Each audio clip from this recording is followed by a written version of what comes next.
Good afternoon, everybody, and welcome to the stream. My name is, of course, Elliot. I am your host today. Thank you ever so much for joining me. I don't know where you are in the world, but here it is nice and sunny, and I am, of course, stuck inside talking to you lot on the internet, because that is what we've been doing all year long. But hey-ho, everybody, I hope you're all well. Hello in the chat, everybody. Oh my God, he's had a haircut. Yes, I have. Thank God. But it was about time.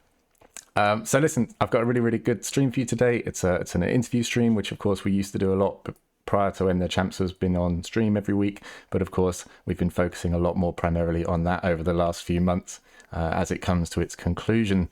So speaking of the champs, obviously group stages did finish last week. So this week we will be going into the round of 16 for all 3 titles. We'll be having Rocket League on Wednesday. We'll be having Overwatch on the following Wednesday, and then of course we'll be into the semi-finals, where we will be doing an individual stream for each semi-finals. So there will be Rocket League, League of Legends, and Overwatch will all get both divisions streamed live on this channel over the following 3 weeks. So I hope you're all good. Thank you for the follows, everybody, and thank you for turning up. So in case you didn't know, British Esports turned 5 this month. I'm sure you've seen on Twitter and other social media. We've been doing some giveaways. We've been doing some prizes. But yeah, it is our birthday month this month. So, well, hey, I actually got a birthday card recently in the post from my boss that says, "Oh my God, you're 5," which I'm just quite pleased with. But anyway, so listen, before I waffle on any longer, I'd love to introduce my guest today. Her name is Urszula, and she is amazing. She's an esports performance and behavior analysis coach, has worked with some incredible organizations, but I'm not going to take the intro away. I'll let her introduce herself. So, Urszula, how are you? And welcome to the stream. Hi, I'm good, thank you. How are you doing? Yeah, I'm good. So listen, why don't you just introduce yourself to the stream, because obviously people don't know who you are. So please go ahead and introduce yourself. Yeah, I'm Ursula Zyret, and I've been working in esports for like 7 years right now. My focus is performance and well-being of players. I've been working with many organizations over the 7 years, and I've been completing many projects that were focusing on improvement of players' well-being. I had a pleasure to be working with Rocket, with Fnatic. I've been consulting TSM as well, but also Giants Gaming, Gamers Origin, and many, many more.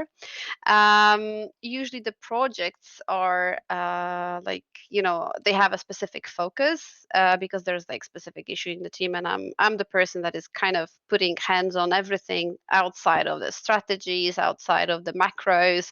So I'm actually all about well-being of players.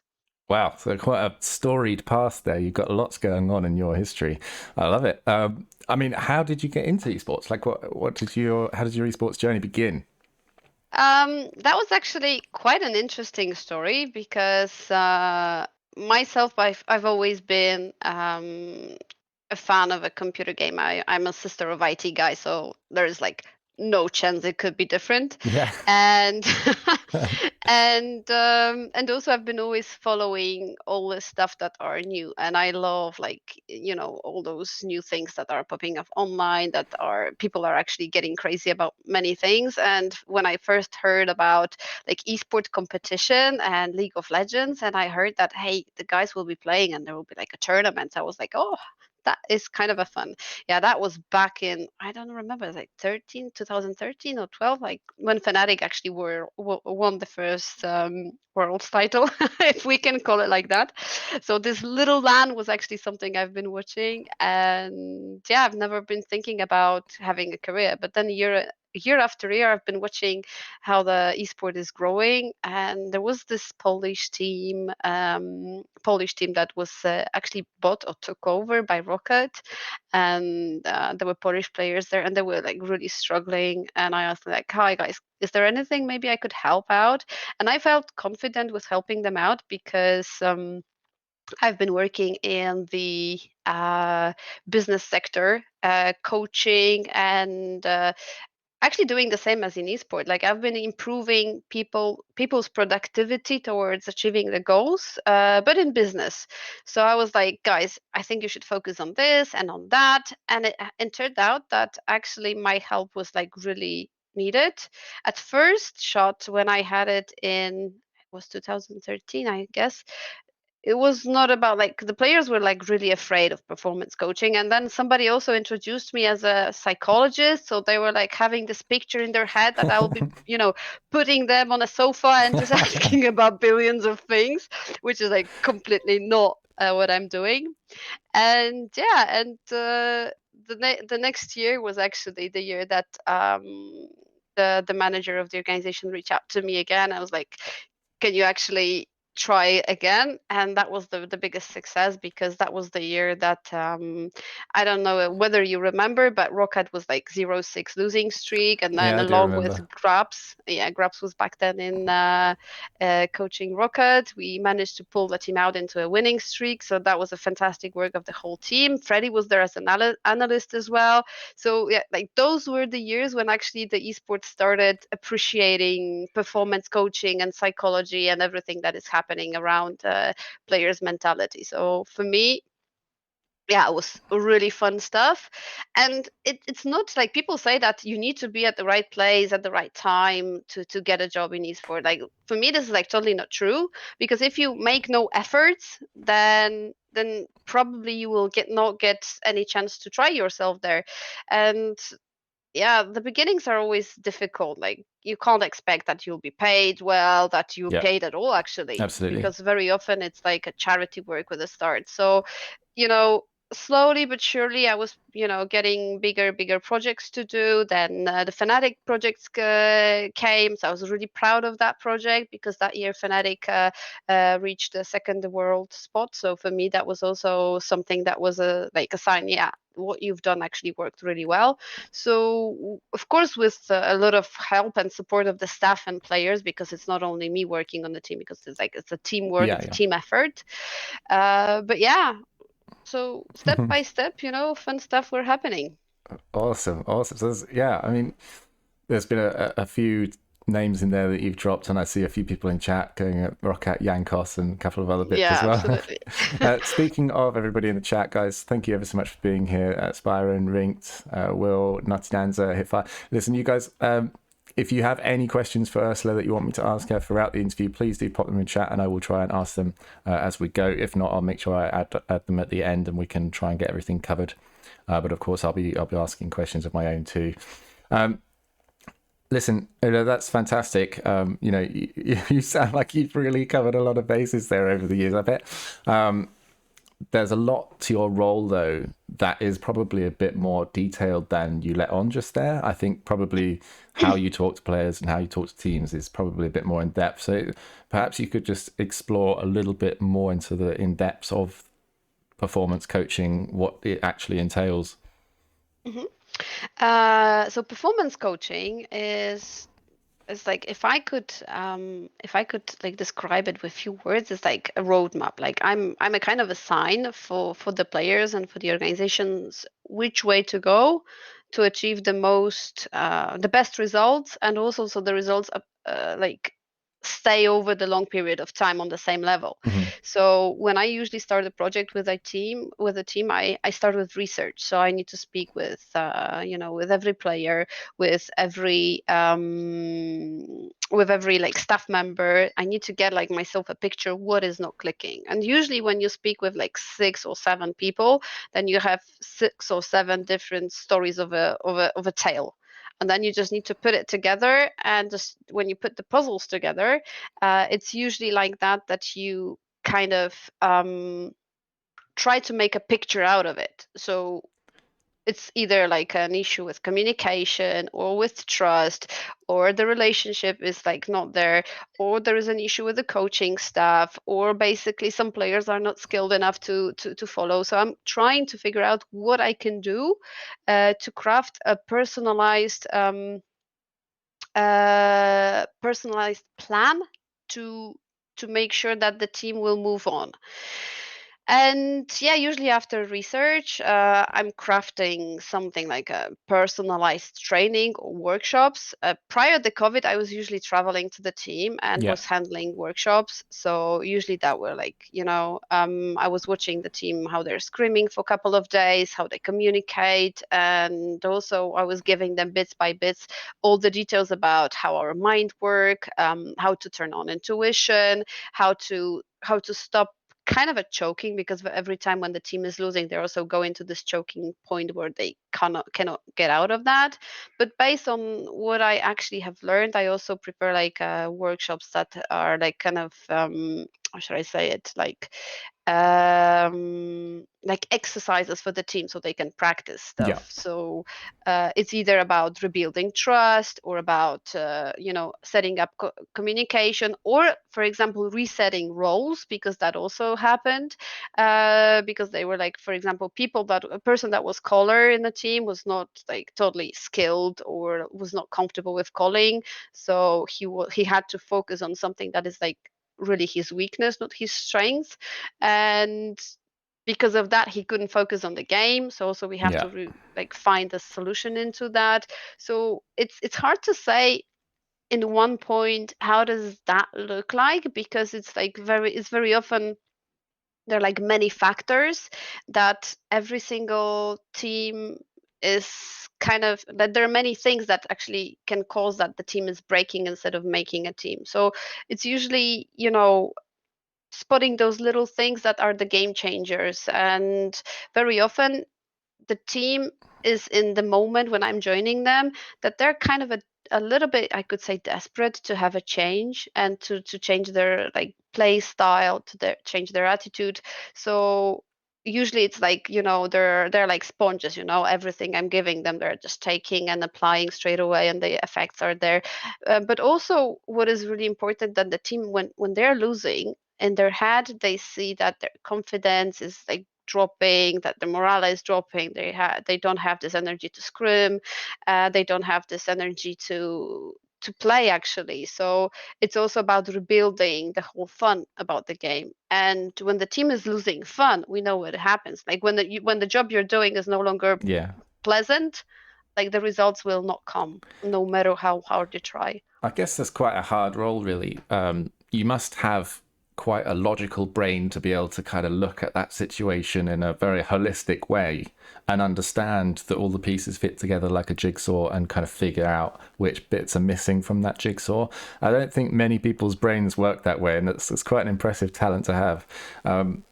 So listen, I've got a question here in the chat from Spyron.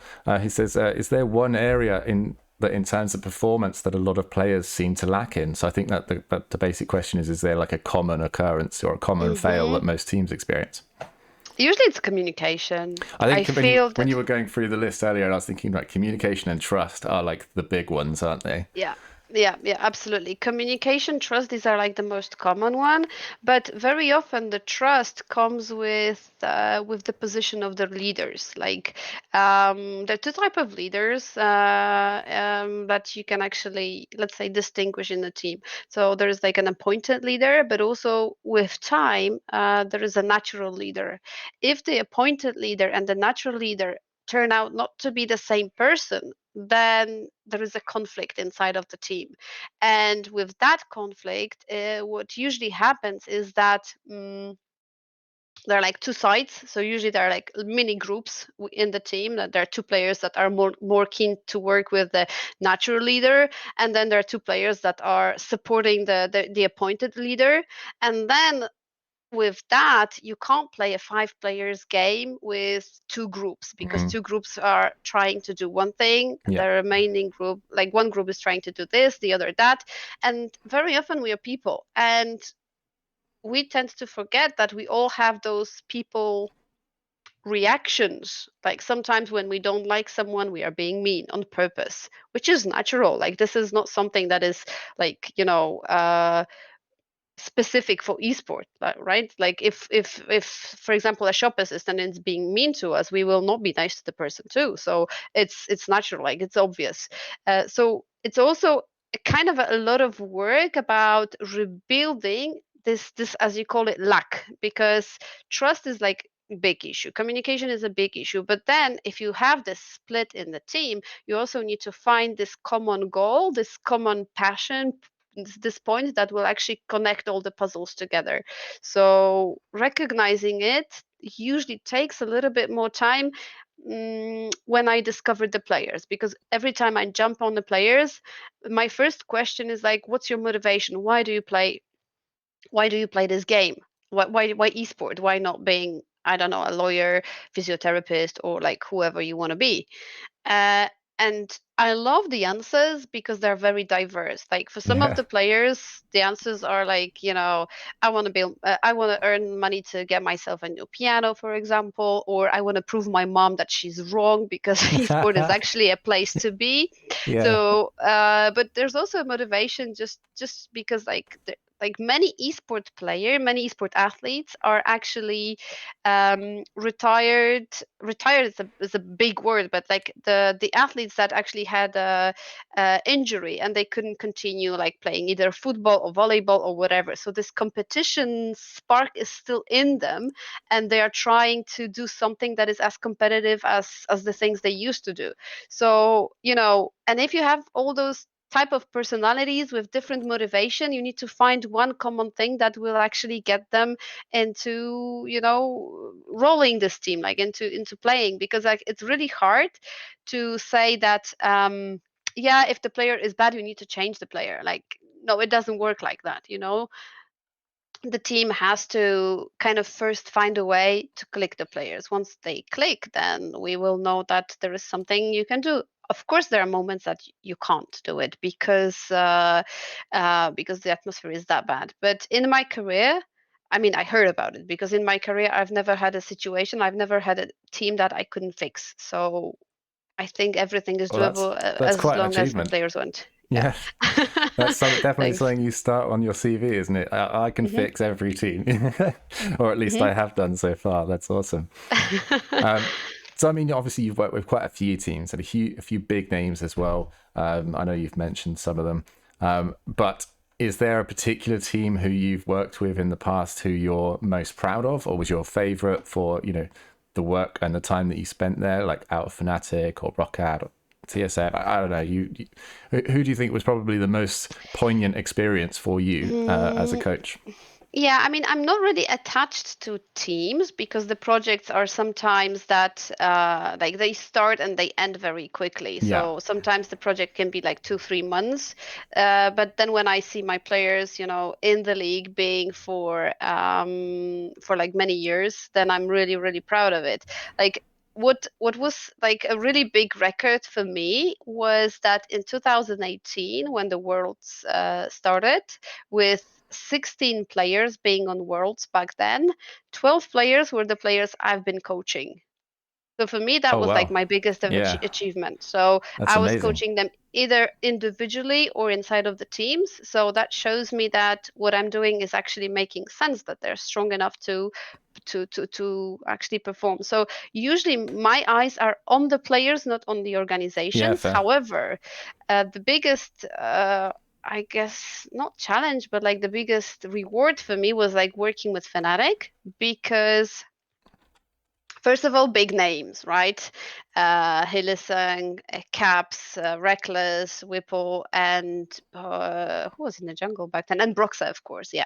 So these were like fantastic players. And not to lie, my first steps in that office were like, first of all, I'm a girl. Second of Yeah. all, they're all pros. Like, will they even accept me? So that was a little bit. What should I was like, I I'm felt I'm weird, sure they were more scared of you than you were of them. Actually, yeah, it turned out that they were Yeah. like, and they were really afraid that I will be literally, putting them on a sofa and trying to do whatever. But it turned out that they're fantastic people, and they were really looking to upgrade themselves to perform better. So as I said, they were like swallowing everything like a sponge, like taking everything I was giving them. That's good. It's Uh, nice to have students like that. And I used to work in a school before. I worked for British Esports, and the amount of information, I know it's not the same comparatively, but sometimes you say things and you think you should be listening to me, and you can see it on their faces that it just goes in one ear and straight out the other. So it's nice when yeah. you've got people who are actually taking on board the lessons that you're trying to give to them. Absolutely. And the thing is that, of course, there were big names, and it's easy to say that my favorite player to work with was like Reckless or Caps or something. But that was just a period. That wasn't a long cooperation. Even though we are like in a relationship all the time, and some of the players are reaching out to me just to say like, hi, I've got this or that issue. Can you help out? So this is absolutely fine. But if I think about one player that was actually particularly in my head for his improvement or achievement, that would be actually Rocket Betsy. I don't know whether you guys remember him. He used to also playing in the Gambit, which is like no longer Gambit League of Legends because they just decided to drop the league division. But Betsy was the person that made the biggest effort and the biggest change. Like that was the player that changed so immensely that I was extremely proud of him. And like over the period of 2-3 months, this guy was like from being an average Yeah. was like person that was shining, like the best player in the league back then. And I remember that Rocket was in this winning streak, and every single caster was like Betsy this, Betsy that, you know. And when I joined the team, and people were like just talking between each other, like he seemed to me like he's aggressive a little bit, or maybe even a little bit toxic. But then like totally different person, fantastic. So I'm really heartbroken that I can't see him performing anymore. But yeah, I still feel that that was my actually, yeah, that was the player that made the biggest progress next to me. So I'm absolutely proud of that player. And also I mean, I could tell about that. I could talk about every single player I've worked with, but I feel that every single one of them is like when the fun thing is that when I watch League of Legends or CS:GO and I see my players, and when the players are facing each other, I'm like, whom should win? Because like I want this guy to win Yeah, so much, but I I bet. also want him to win, and I'm like, nah, you can't do it to me. So sometimes, it's not about the organizations anymore. It's about the Yeah, growth that the players are actually presenting. yeah. I suppose you can't get attached to an organization like that, especially if you work with so many of the pros. It's like raising, it's like raising 10 children and then having them face off in the finals against each other. And then who do you I pick? Yeah, You I can't. think I have. I think I have around. In esport, I definitely have more than 100 kids. But in in poker, I think I have like more than 30 right now too. So it's like, yeah, so many kids. Like I'm getting old. Oh. And no worries. It's tough though, isn't it? I can imagine. But of course, if you're looking at it, as I said, with your kind of holistic brain, you're smart enough and to realize that that's not worth getting attached to. Otherwise, you'll end up, just feeling a bit kind of sad, and there's no reason to be honest. So that's good. It's good of you. But they made me cry a couple of times Oh, I actually, bet they did. I bet. Yeah, When they you see did. And success, and especially when you've put the hours in, and you know that they've put the hours in as well, you 100%. Of course, you will. So listen, I've got a couple more questions coming into Mhm, chat. absolutely. Go ahead. Are there any consistent differences you notice when working with Koreans compared with players from Europe? And that's from Jay Sutty. Actually, I have noticed that European players tend to be very, I think arrogant is a good word. Arrogant from the Yeah, like, Europeans, or yeah, from Europeans, yeah, Europeans. And that doesn't surprise usually, me. yeah, usually this arrogance is not about, it's not towards other people, but it's like about themselves. Like they think they know the best, and they think that, like nobody can change because they're always right. So nobody can, let's say, if I'm not right, then nobody's right. Like they have this Yeah, one-sided way of thinking.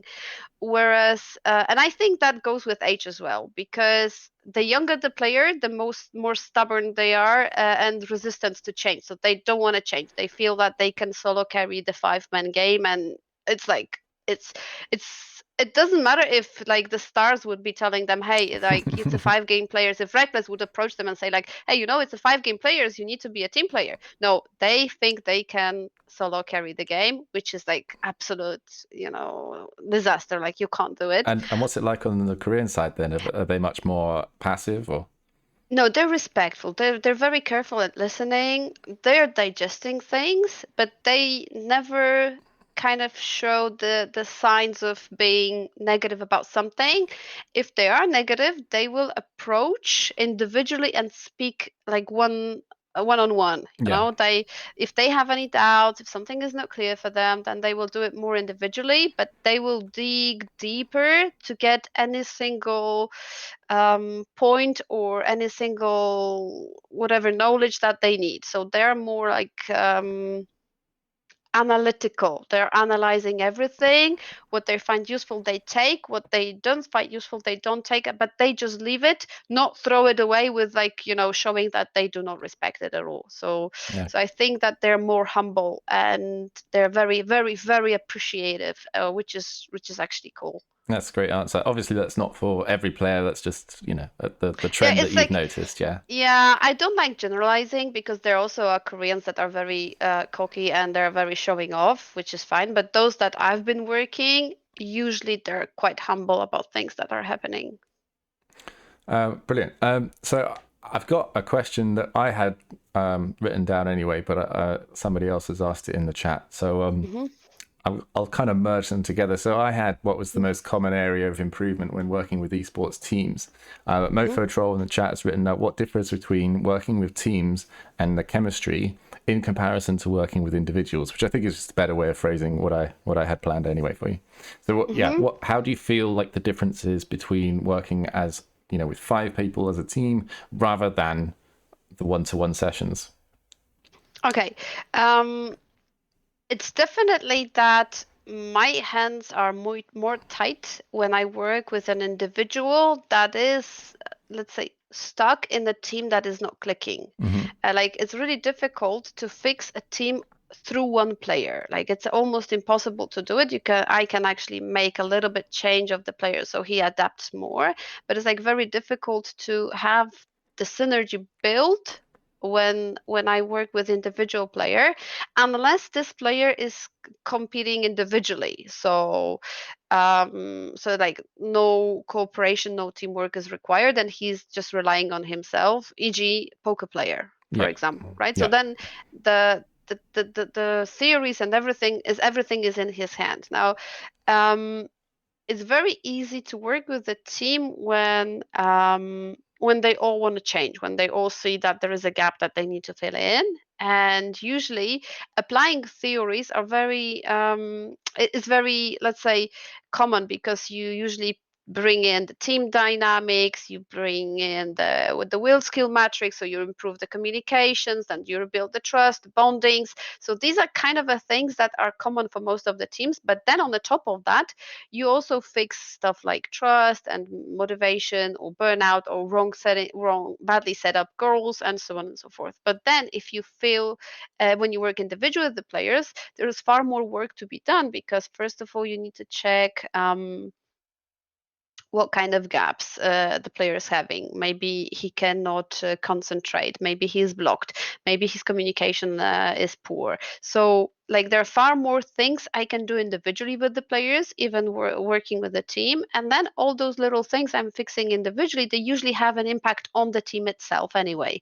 So, I would say there are like two type of let's say topics to work, but usually it's easier to adapt some of the theories individually with the players, even though I'm working with a team. So they kind of take it personally, that it's not about your team that is struggling with concentration, it's about you, that you're drifting away during the game, or you're time traveling and you're not focusing on the now, but you're simply stuck in the trauma experience or something like that. So it's like really hard to generalize in front of everyone because the players are not really opening up. Yeah. Yeah. So there are things that they are ashamed. Maybe there's like a past experience they don't want to bring in. So usually having those individual sessions is like really important. And if the player is like really smart about the way he want to go and he want to grow, then they very often bring the issues even on the first meeting, that when I'm actually talking, asking more about the team and what's the issue. So it's all about the way they want to go. Like I'm asking, like, what do you feel like the team is not clicking? And then sometimes I get the answer, I feel I am the problem. And then if I hear it from 5 players, then Yeah. it shows me that in the team there is like totally lack of confidence, that the player are not confident and they don't believe in each other. So like this difference is like absolutely huge, because if you don't have confident player, if you have players that are having this low self esteem and so on, so then they're afraid of any team that they're facing. And instead of having fun, bringing the intuition in, they're just choking. Yeah. And Yeah. yeah. Do you think then, just going on from that, that there are some quick wins that you can take? Like, do you feel it's easier to improve a single player like in a short space of time, or is it are there like short routes that you can take to improve a team? Which of those would you have a faster sort of rise in improving their performance with? Say for instance, if you had 1 week to work with a team of 5 or 1 week to work with an individual, who would you see the better improvement rate with? I would say with the team. With the team, yeah, because of the Yeah. gelling nature. Yeah. And also, it's easy to set up 5 people looking at the same direction, and then out of that 5 people, I can clearly see whom of them is not looking at that direction, who is Yeah, having, let's say, this individual uh, goal inside of the team goal. So, like for example, I don't know, like I'm here just for the money, or I'm here just to show off my skills. And if the team will not get into the UN Masters, I don't care because my KDA is like fantastic. So yeah, I mean, it's a good point in here. It's not about League of Legends, like the same as in the CS:GO, and also in Valorant. Like there are those little teams, there are those little deals inside of the team that without looking at the same direction, no team can actually win. Like imagine yourself that you have a CS:GO map or a Valorant map, um, where you need to plant something, and then there is a one player, instead of going with the team, going aside and just trying to get yeah. a good KDA. Like it's not going to happen. Like this team will go nowhere. So Understood. So listen, I want to just talk a little bit about mindset, because I know that that's such a huge part of your job, and has huge impact on the results of games. And I see it in all of the tournaments that we run in Overwatch, in League of Legends, and of course Rocket League and Valorant, and even FIFA to some extent. If you're going up against a team that has perhaps won every game, or you're in a series and they take the first 2 games against you and you're on the back foot, how important is it, and what is your advice to mentally preparing mhm. players for those situations in tournaments? Yeah, I mean, remember one thing, like it's always easier to be hunting instead of being hunted, because the expectations are always on the hunted team. So the expectations are always on the team that is in the winning streak, that they may fall, that they may I don't know, like bring a bad draft or bad decision making or whatever.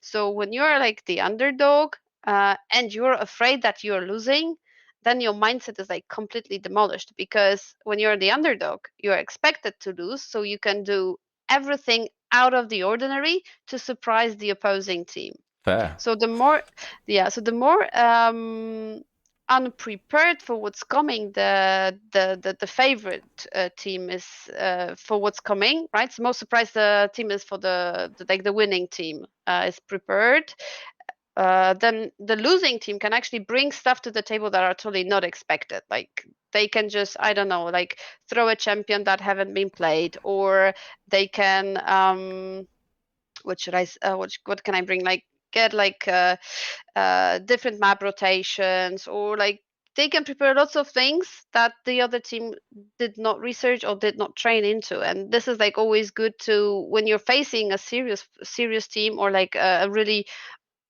so-called better team, The then you favorite can team, I think. always, yeah, exactly, then you can always, let's say, have fun. And the more fun you have, the easier it is for you to cross the line.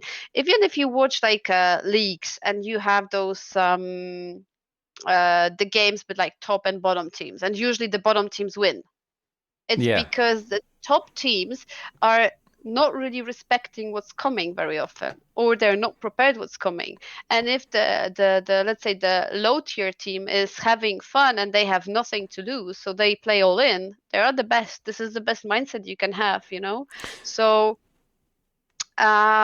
fear is a huge block, and there are different reasons why the players are afraid. It can be confidence, it can be trust, it can be trauma from the past. So it's like really hard to generalize why the player or the team is like afraid, but it's also about expectations. And it's very often organizations, when the team, like the lower bracket teams are losing, the organizations are typing stuff like, oh, we have to win this one, oh, this is our last chance. Like, Yeah. congratulations on blocking your players even further. So yeah, so this is like, this is impossible. Like, instead of that, you should give wings to the player. You should give them like, hey, you have a fantastic chance now, prove yourself, have fun with it. And there are not many organizations that are capable of appreciating the mental factor. And then we see those kind of tweets that, oh, we have to win 3 games today, oh, it's a big day for us, 3-0 Inc. And it's like, you can't put any more pressure on the players, you're just killing them right now. Yeah. So So, this is the worst thing that can happen to a player. so by the same token, then, what would be the advice you give to a team who is heavily favoured? Because obviously you've just explained the other side of the coin, but how would you kind of give some words of wisdom to the team who is heavily favoured, is going in expected to win, but you don't want to get that upset? Yeah, with the winning teams, I think the preparation is a big factor. It's like, sometimes what I really advise my players is that, especially at the beginning of the season, that they should be looking for trends. Every team is having trends. So the type of wording, the type of rotating, the type of timers. So, like, there are always jungles that take specific paths, and if you're prepared really well, you know what to expect. So what you can do, if you know what's coming, you can prepare for what's coming, right? And also, if you have those scenarios planned very well, you can either mirror something, or you can catch them off guard within a specific rotations, or within a specific I don't know, like, moments in game. So the preparation is actually critical. Hardly ever players individually prepare themselves for the game. Like, imagine like a mid laner that is facing like a really like well-known mid laner that is facing a mid laner from a low tier team. Usually they do not prepare themselves. Usually they do not check what's the champion pool. They're not checking what they have been playing recently in a solo queue. So, and all of a sudden there is a situation that they're surprised that, for example, I don't know, Anivia is popping in, or like any other champion. So the thing is that if you allow others to surprise you, then it means that you're not prepared enough for what's coming. And then the losing is there. So don't always count on others to do the stuff for you, but take the responsibility and prepare yourself for everything that is actually that can happen during the game. So Yeah, understood. yeah. So I've got another question in chat from Frosty G. Are there any differences and approaches that need to be taken between different games when it comes to dealing with performance, or is there sort of a more generic approach? Because I know we've been talking a lot about League of Legends here, and Yeah. obviously many of our viewers are coming from different games. So I think the question is, how applicable is these lessons to other games? I mean, it's very applicable, and I feel that the first step we should take is actually start using performance coaching in those teams, and start looking at the well-being of players. Yeah, Because what I've noticed that very often the CS:GO players, for example, they're playing for long hours, long games, no breaks, no holidays, nothing, and then the fatigue is actually killing their motivation, killing their spirit and the spark that they're having, so the fun from the game. So this is like the first step, because League of Legends right now seems to be a little bit balanced because of the scrim hours, because of like what's happening and so on. But CS:GO is like totally out of control, because the games are in different, depending on the region. The games are in different hours, and the players sometimes start playing at, I don't know, like 1 or 2 p.m., and then they finish at 2, 3, or 4 a.m. in the morning, because yeah, it happens like yeah. that. So I feel that there is a lot of learning we should take, like other titles can take from League of Legends, but there are also a lot of learnings that esport as a discipline can take from regular sport. Stuff like taking care of the focus, right? So eating habits, resting, sleeping schedule, physiotherapy, relaxing, like there are like so many things that you can focus on the player, just to give them this relaxed approach into the game, to remove the tensions, to remove everything that is actually destroying his motivation. But also, when looking at the game strategies and at the coaches from different titles like Valorant or CS:GO, there is always an approach that you can take with, for example, using players' strengths, so communication, or like if someone is like a really good sniper, then just let him do that, you know. Yeah. So if you know that there is a player that is really good at throwing grenades and you're assigning someone else to do it, then maybe this is a mistake. Use players' a good side, not the strong side, not the weaknesses. So there are like lots of things that other titles can take out of the League of Legends and out of performance coaching. The thing is that I've noticed that quite often other titles are still stuck in this mindset that coaching is working on weaknesses. You know, when I hear a coach saying to a player like, okay, so let's work on your weaknesses today, then for me it's like a red card, and yes, you can go home right now, because like working on weaknesses is like really it gives no tangible result. You know, you can minimize its impact on the game, but you cannot work on weaknesses. Like imagine you're bad at math. You know, you're in high school and you're bad at math, and then you're really good at, I don't know, history, and then you receive a research project from math and from history. Which project will be done better by you, the math or the history? Of course the history, because you like it, it's your passion, so you'll be digging a little deep just to find like extra I don't know, details, extra events, or extra like whatever, you know, situations were there, just to surprise everyone, to show how passionate you are. But then when you'll be in front of the math project, you'll be like, oh my god, what should I do now?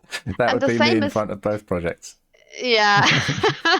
So but yeah, but that is the thing, that if you're bad at something, it's like you can't actually be as good as something you don't like, you know. And also like imagine yourself being I don't know, like being a jungler, like, and then you apply to the organization, and then the organization is saying, hey, you know, we're changing your position into being a top laner. uh and so what? Do you think that this player will have results? No, he will not, because he's not comfortable in being there. So using players' strengths is like the best thing that every title can take. And also, you know, stuff like trust, building motivation, removing blocks, removing choking points, getting into stuff like mental well-being, relaxations, lots of things that can be actually applicable cross titles. And also stuff like team things like, I don't know, conflicts, communication, like this is all applicable cross titles. So Yeah. it's not only League of Legends, but it's actually every single title that it can be I'm, applied to. I'm going to throw you a hard question now. Ouch. What is the key to building a successful team? I love those questions. And when I'm looking at the teams that are built right now, for me, the issue is that they're not putting diverse personalities inside of the team. I've been recruiting for many teams, and I've been doing screenings for many teams as well when they were uh, building the rosters. And sometimes, like usually, it is that the organization is having a core. So it's like one or Yeah. two players around which they want to build the team. And with that core, you usually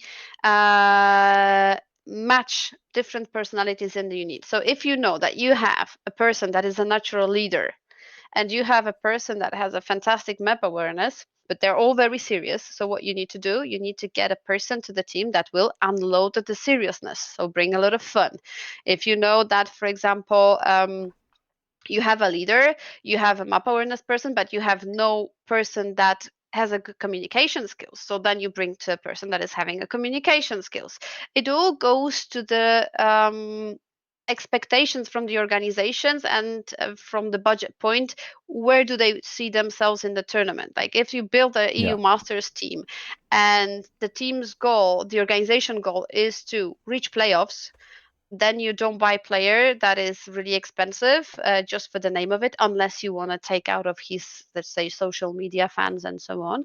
But then you just focus on players that are capable of doing it. But then if you want to bring players that will be successful and that will win EU Masters, then you need to look into diversity. So when there is an issue, who can react fast, who is having a sharp mind, who is the panic player, because the panic player is also important. Like we see in Fnatic right now, you need to have the stop button, right? So someone that will just say, hey, hold your horses, you're risking too much. So Yeah. This is a kind of a good approach to have all those type of personalities that can click and make a one unit. And with that, it's very good to have this team aspect. For me, when I'm screening and when I'm interviewing players for the team, I need to see their capability of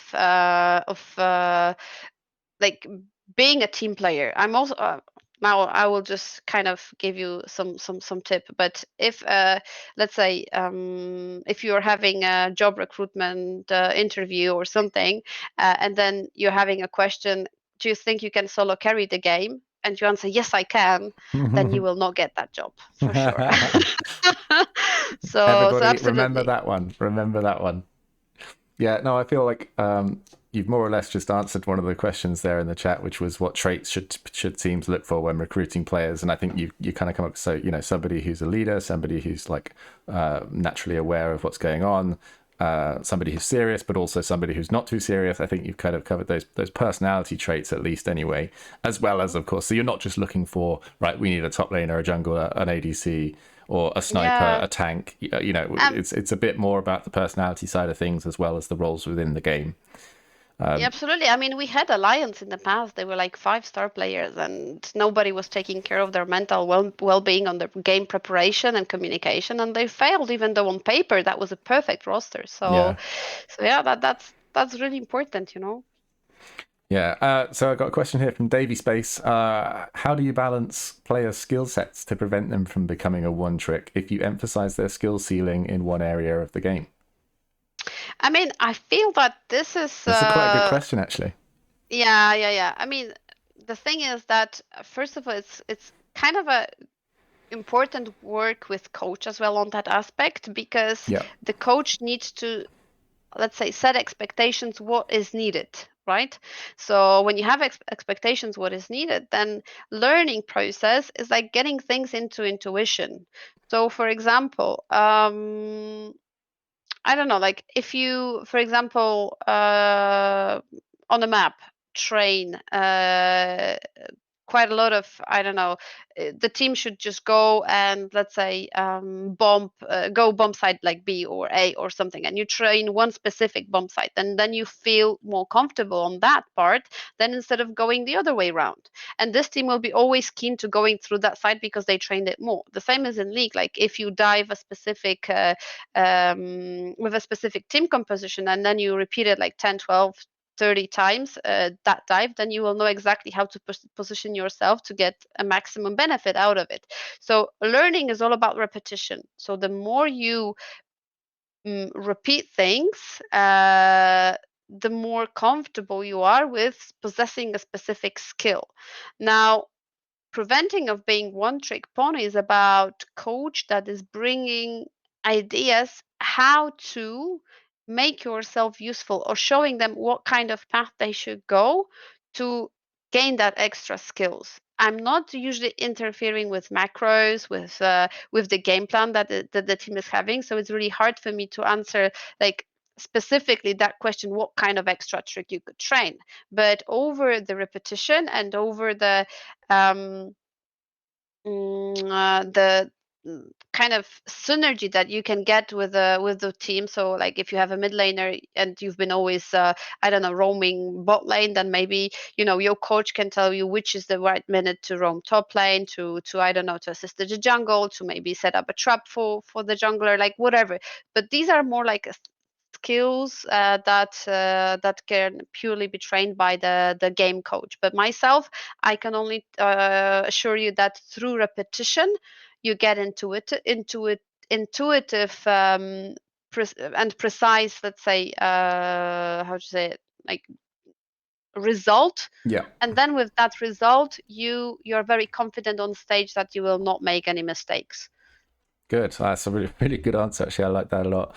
Listen, I'm just conscious of time, and we're kind of coming towards the end of my list of questions anyway. So if anybody in chat, if you did have any more questions for Ursula that you wanted to ask now, please let me know, and I will get round to them. I also just want to talk a little bit about your role now as a sort of industry, from an industry perspective as well. And of course, I'll just shout out your website as well, of course, Mindflex. if anybody wants to go and check that out. I have just posted it in chat there, of course. So please do go and give that a look. But I've got really kind of one question left for you, really, which is more two questions into one, really. But is what drew you towards becoming a performance coach in the first place? And for those who are interested in following your footsteps and going down that route as a career, what experience or qualifications are required? Hmm. Okay, so for me, the thing that actually drives me the most is that I don't like doing things that everybody is doing. Like I like to be out of the scheme. I don't like when people are going that direction, I'll be looking for solution in different directions. So I'm always a kind of a person that is trying to see through things and also try to see where those things can actually bring you. So I'm always looking for new things to experience new things. And also like outside of the work, I'm also a type of a person that bungee jumping, of course, why not? Parachuting, okay, yeah, we can go tomorrow. So I'm like very open to different type of things. That is why switching my career path from business was nothing actually big. I mean, it was worse for my parents because they were like, how can you quit a job that is well paid and go to like whatever it is, esport or something. So they were like, they were really surprised that I decided to do it. But for me, that was actually a very good experience because I could copy paste everything I learned in business and I could apply it to esports. So with business psychology and with sports psychology, there are theories that are applicable cross disciplines. And it doesn't matter if this is sport, esport, if this is a business. It doesn't matter if you are a chess player, if you're a poker player, if you are esport player or a runner. It's still applicable. Every theory about mindset, every theory about stamina, about choking, about blocks, this is all applicable cross disciplines. So if you have that knowledge and you know how to spot the gaps, which part of the knowledge I should be using right now, then it's absolutely okay to do it multidiscipline. So right now, I still have players that are outside of esport, like poker, or also I'm coaching individuals about how to get their business running better, how to be effective at what they're doing. So I'm still doing stuff like that. So it's not only that I limit myself a lot to one theory and I'm just trying to apply it everywhere. So it doesn't work like that. As long as you get the knowledge and you have the experience and you know how to spot things in people. I always had this kind of a nose for people when I was even younger, during the studies or college. When somebody was like sad or they had some issues, I could smell it, and people were like always coming to me to talk about things, and I was always open to listen about others. And I think this is how things actually started. The same when I was actually getting promoted to a managerial position at my regular job in the past. People were just coming to me, and they were like trusting me unconditionally. They were like whatever they were saying, they knew they would always find help. And I guess this translated very well to my ego, to the things that okay, people trust me, people know I can build them up, so why not to do it somewhere else? And I guess this is how it started. And with the education, I mean, first of all, I used to study English philology, so that was the start of my studies. Then I decided that I'm really curious about what's going on in the people's head when they're learning languages. So I went to do the master degree in psycholinguistics. So I already kind of started Wow. learning about like how people learn, what's the learning process, what's the speaking process, which is actually helping me out right now too. And then when I started my business career after the studies, I decided that I need to learn more about how business operates and how to manage people inside of the business, how to get them motivated, how to get the results maximized, and so on. So I decided that I will also do the psychology in business, which is actually a course that gave me a lot of insight. But not to lie, the best insight I get and the best knowledge amount was self-learning. So when I saw a challenge, I was looking for solution. I was buying books. I was looking for answers, and there were many trends that were visible across different disciplines. But I still was I was digging as deep as I could until I found the answer. So my natural curiosity was actually the main success factor of my job, and that I'm good at whatever the players are needed. So are basically are needing. So that's the thing. And education is really important, but I feel that the experience is more important. So Yeah. if you're thinking about getting the esport job, don't look for getting a well-paid job straight away. Don't look for getting a position that you will get a recognition, that people will be praising you. Maybe stand next to someone that you can learn, watch, observe what kind of struggles people are having. Try to talk with people that are actually um, passionate, are bringing some energy. Listen to podcasts, listen to shows like that give you this insight about how to react in specific situations.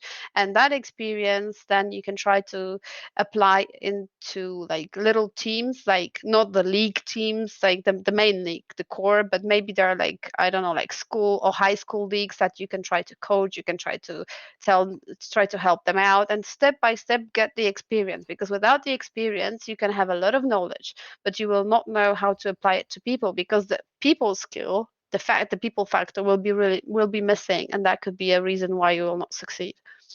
Huge. That's a really good and detailed answer. Spot on as well. I couldn't disagree or argue with any of that. Okay, cool. So I've got a few more questions. Just coming in from chat here towards the end here. So from Sushi says, how would you deal with players who are feeling unmotivated? Usually the lack of motivation comes with either burning out or with lack of results. Yeah. So if players train too much, if they spend too much time playing and they exceed the 8 hours of working schedule, it's usually that, it's like half year, and then in the middle of the season, of the like summer season, you're burnt out. Yeah. And then you feel like you can't look at the game, you're not hungry anymore. And that all goes to dopamine. Dopamine is a chemical substance that actually is unleashed in your body when you are having fun, when you enjoy something.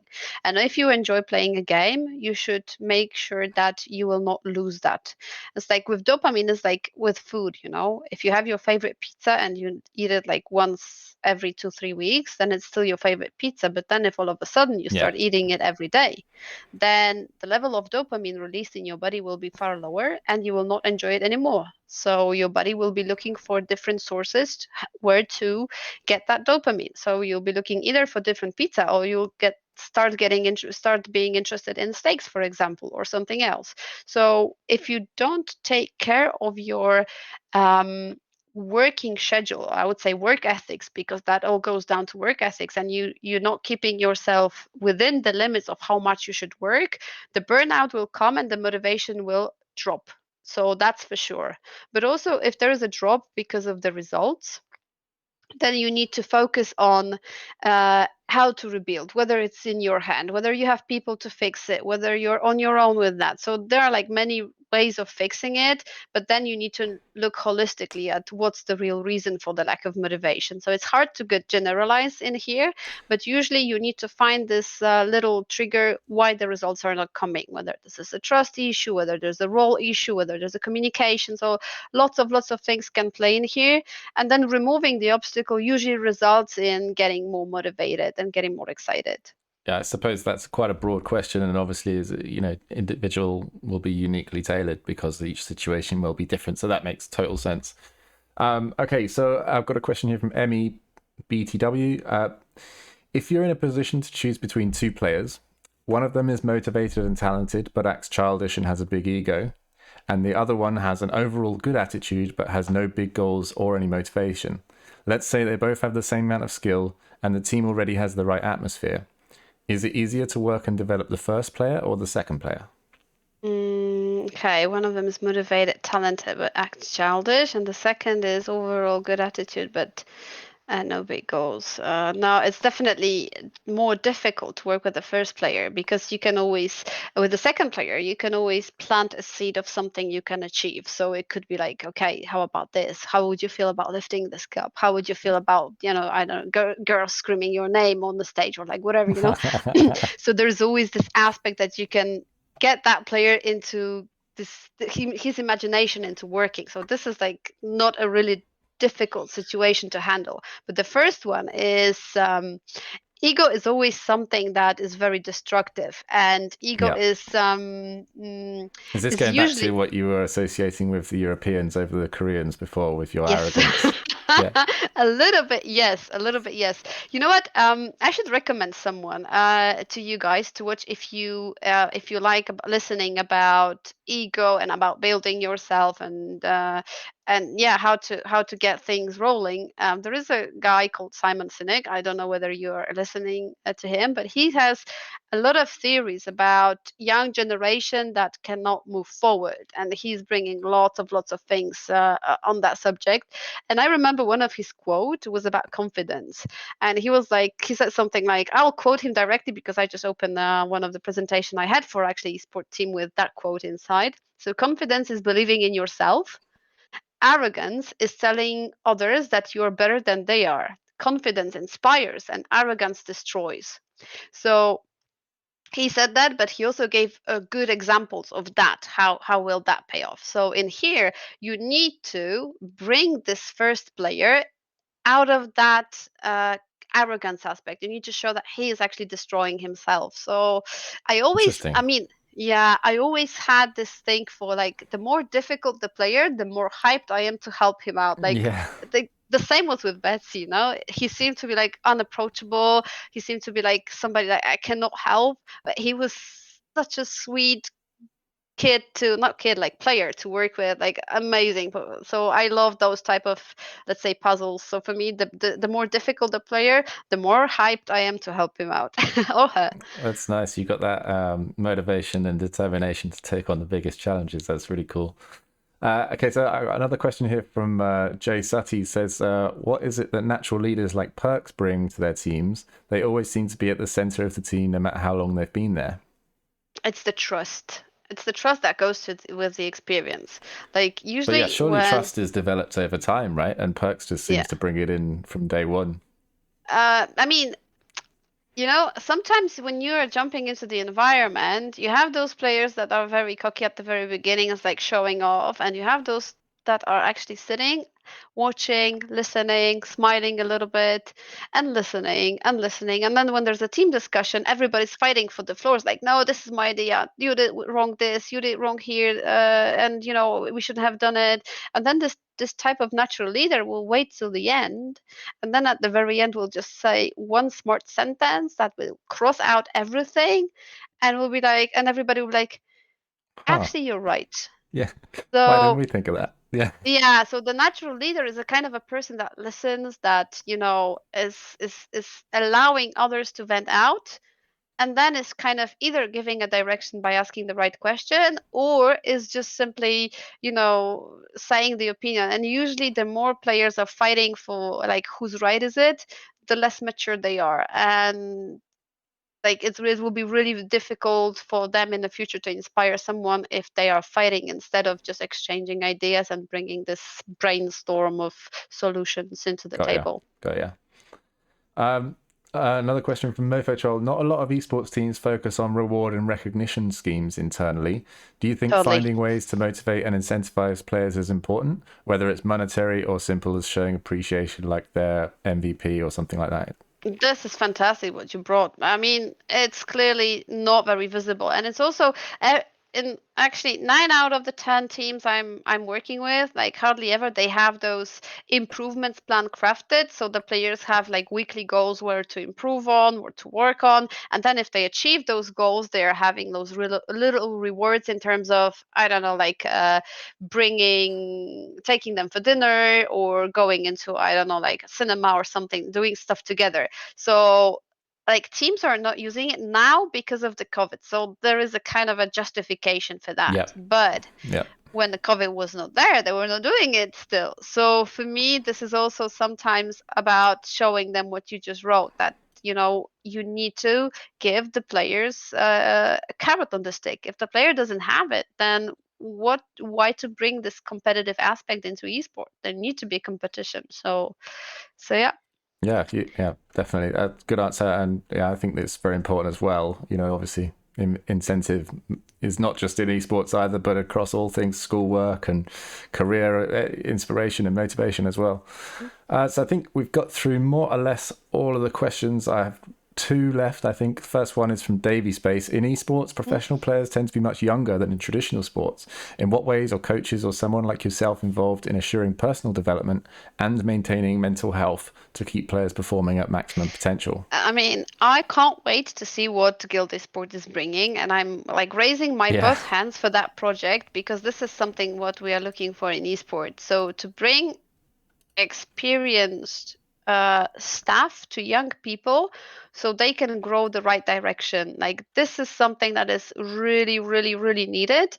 And what they're doing and how they're doing is exactly what esports needs right now. So I feel the more projects like that, the more, let's say, experienced people will take care of players' well-being, but also will help the parents to build the player as well, because it's not about the staff, it's not about the coach, but it's also about the family. The family should know how to support the player, how to tell him no, how to stop him, how not to burn out, how to not overtrain him. Like, imagine that you are a football player and you spend 12 hours of like at the age of, I don't know, 15, and you spend 12 hours of playing football every single day.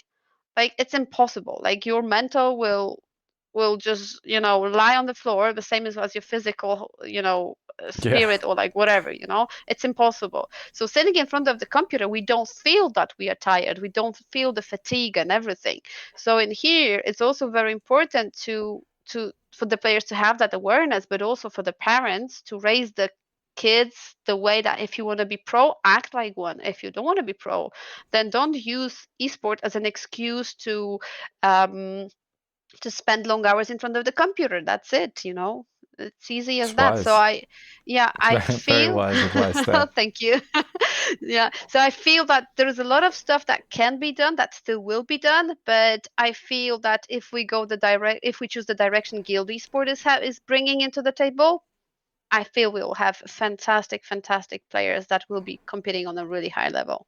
Well, I'm looking forward to it, I think, as much as you are. Now, the very final question, I did save this to the end because I think it's quite a fun one. It'd be nice to end the session on today. So thank you, everybody in the chat, for taking part, asking questions, and I hope you all learned a thing or two from Urszula today. So the last question is, who do you think will win the LEC summer split? Obviously, we saw Mad Lions have a crazy reverse sweep over Rogue not too long ago. So who do you think your sort of summer split takeover would be? Okay, so I'm going to take a step back, because in the No, you can't dodge it. spring split, I mean, I'll give you the answer, of course. But in the spring split, we used to have those little show that we were talking about, predictions, and my predictions was like Mad Lions will be second. You will see. Nobody was believing me, and I put that because of the staff Mad Lions is having. They have fantastic staff. Mag being also a psychologist, sports psychologist, I think. They have Martina Kubrick, who is a fantastic performance coach. So I knew that they will actually be high in the position. The same goes for Rogue. But I did not expect what happened to G2, but I feel that this is a very, very I good don't think lesson. anyone did. Yeah, and I feel that they will take out of that lesson, and they will learn a lot, and they'll come back stronger for Worlds. And I feel that summer will be fantastic for them. So Yeah. I'm not being optimistic, but I'm kind of being realistic with the staff that they're having. I know that Grabs is the type of coach that will learn from the mistakes, and also the players that are there, I know them inside out. Not maybe all of them, but most of them. So I know how desperate and determined they will be to succeed. So I feel that we will have a G2 being number one, Mad Lions being number two, and I feel that Rogue will be number three in summer. Very exciting Quote me stuff. on that Yeah. in Clip. November on Yeah. Worlds. Yeah, I feel G2 this year has a great shot on Worlds. So let's see if they're capable of doing it. I mean, they have all the tools, they have the skills. So Come on, Europe. yeah. Fantastic. Listen, Urszula, it's been fantastic having you on today, and thank you ever so much for giving us your time and your expertise as well. Everybody in chat, I've just got a link here to post. We've got obviously Sla's helped write us an article, which was on our website a few weeks ago. So please do go and check that out if you want to find out a little bit more. Also, of course, there is her website as well. And follow me on Twitter too. I'm very active. Feel free to DM me if you need. If there is any issue, I'll try to help out always. Handle is under her name there. And of course, any other shout outs that you wanted to give Ula, now's the time. Yes? No? Do you want to say any words before we finish up? Okay. Gonna ask about Rettles incident. Rettles. Oh, so Rettles is a Rocket League player, so Oh probably no, I'm not aware. I'm sorry. It's probably like outside your domain. not yet, not yet. I'll learn it. You know, we all have learning. Like a few years ago, I was only League of Legends. Now I'm like more titles. The more I learn, the more in the loop I'll be. Awesome. Well, listen, thanks ever so much, and it was a pleasure having you. And farewell.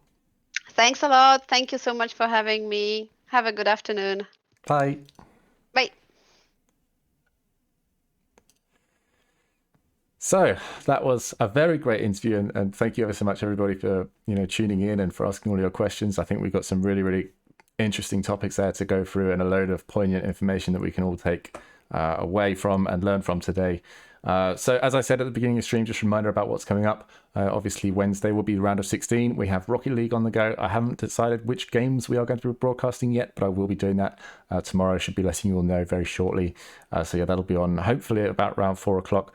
And of course, we'll be doing the quarterfinals after that, so Wednesday following. I'll be back on Friday with Fun Friday, and then we'll be into semi-finals territory where it'll start to get a bit crazy. So anyway, I hope you all enjoyed yourselves. I certainly have. I've been Elliot, and goodbye, Internet. Speak to you next time.